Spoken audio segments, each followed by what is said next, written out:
Bonjour Tariq, pourquoi vous êtes ici? Bonjour, salam alaikum Nordine. On est ici aujourd'hui en tant que mouvement des républicains marocains parce qu'on estime que le combat pour la libération des prisonniers politiques ne va vraiment avoir une fin, et une fin positive, c'est-à-dire libérer les prisonniers politiques et arrêter l'état de non-droit au Maroc, que lorsqu'il y aura vraiment un vrai changement au Maroc. Il faut qu'il y ait un vrai changement de régime politique au Maroc.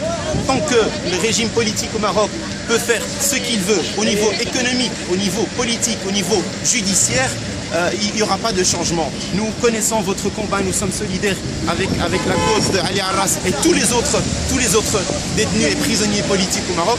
Mais nous savons que c'est bien de protester, de contester, de demander la libération, d'aller les soutenir dans les prisons, d'aller les soutenir dans les tribunaux. Mais malheureusement, vous voyez que depuis tant de temps, ça n'a pas vraiment abouti à quelque chose, même si on espère que ça va changer quelque chose, mais le Maroc a besoin d'un plus grand changement. Il n'y a pas que le problème des détenus politiques, il y a le problème de tout un peuple marocain qui n'a pas vraiment une majorité. Il n'est pas considéré comme politiquement majeur au Maroc. Ce régime continue à considérer que le peuple marocain est un peuple qui n'a pas encore droit à la démocratie, à la liberté, à la dignité, parce qu'il ne sait pas encore comment l'utiliser. C'est pour ça que nous, en tant que mouvement des républicains marocains, nous estimons qu'il y a des Marocains qui ont le droit de choisir le régime totalement.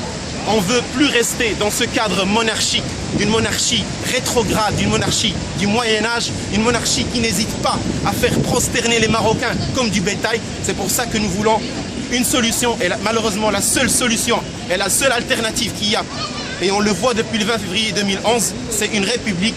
Marocains, réveillez-vous. Si vous voulez la liberté et la dignité et la justice, demandez une république. Demandez la chute du régime alaouite absolutiste. Je vous remercie et à très bientôt, Charles. Salam alaikum. Il y a des familles qui veulent prendre la parole. Reste toujours le roi du Maroc. Bon, Va te faire foutre toi aussi. Il faut dire pas ça. Il va chier à la merde. On va mettre 6 respects marocains.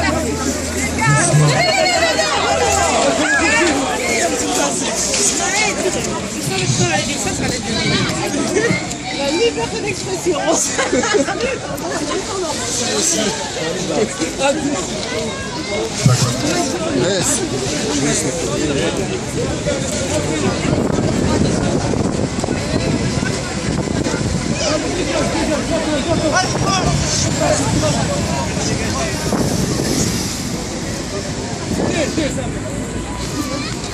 Attention, chilien, président ici en Belgique, on soutient nous aussi la lutte pour la libération de tous les prisonniers politiques.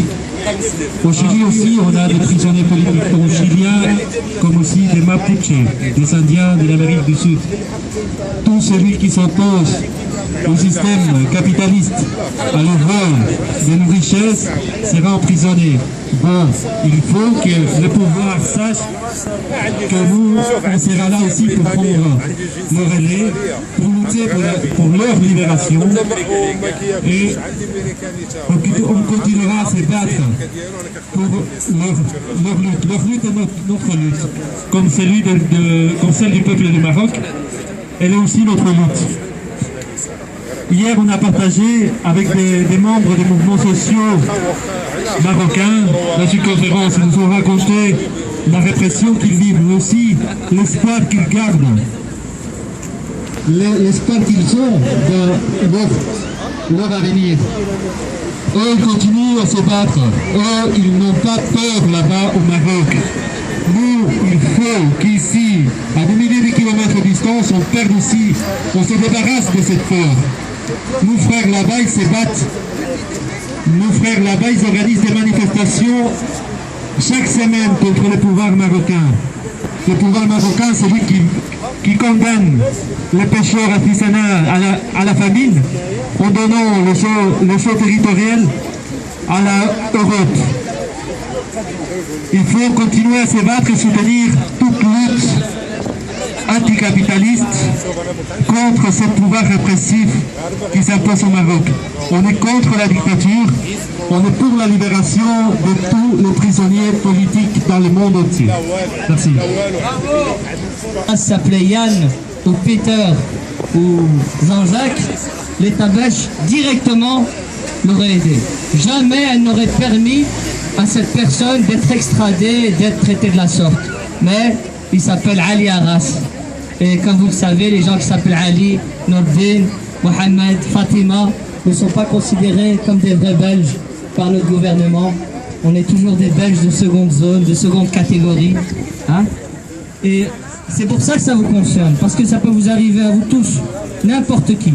Demain, vous prenez la voiture, vous êtes en France, on vous arrête en France, on vous extrade. Qui va vous défendre? Et donc, quand une personne subit cela, on est obligé de bouger. Hein, à Bruxelles, on est une communauté quand même, on est 400 000 hein, en Belgique, on est 200 000 à Bruxelles. Si à chaque fois qu'une personne subit cette injustice et qu'on bouge massivement, ils ne pourront plus jamais rien faire contre nous. Mais si on laisse faire et qu'on abandonne nos compatriotes belges, parce que c'est des Belges, il faut le savoir, c'est des héritiers de l'immigration marocaine. Est-ce que vous voulez ça pour vos enfants? C'est ça que vous voulez pour vos enfants et vos petits-enfants? Parce que le Maroc, il s'en fout. Pour eux, vous êtes marocains. Ils vous disent, quand vous arrivez sur le territoire marocain, pour nous, vous n'êtes plus belge. On ne reconnaît pas votre nationalité belge. Même si vous êtes né en Europe à 3000 km, vous n'avez jamais connu le Maroc. Pour nous, votre tête, elle nous dit que vous n'êtes pas belge, vous n'êtes pas français, vous n'êtes pas néerlandais, vous êtes marocain chez nous et on fait ce qu'on veut de vous. Ce qu'on veut. On vous emprisonne, de toute façon, les Européens ne bougeront pas pour vous. Voilà. Donc réfléchissez à ça. Inch'Allah. Merci.